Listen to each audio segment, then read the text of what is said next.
Santé toujours. Hier, le laboratoire pharmaceutique Sanofi a été mis en examen pour homicides involontaires. En cause évidemment le scandale de la dépakine, ce traitement antiépileptique qui, chez les femmes enceintes, peut engendrer des malformations congénitales sur le fœtus.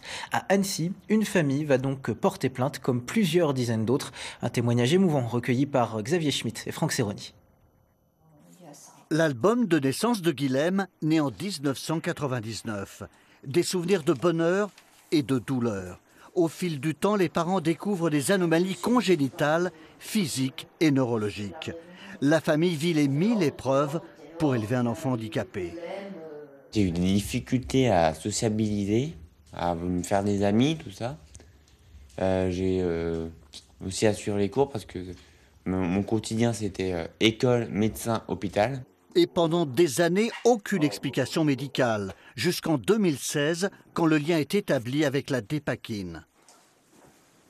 Déjà, je m'en suis voulu parce que je me suis aperçue que j'aurais peut-être pu faire le lien. Et puis de la colère parce que je me suis dit que finalement, je l'avais peut-être fait le lien parce que j'avais posé des questions, mais on ne m'avait pas répondu et j'avais l'impression qu'on n'avait pas été franc.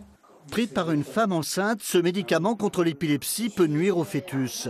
Le groupe Sanofi vient d'être mis en examen pour homicide involontaire après l'avoir été pour blessure involontaire et tromperie aggravée.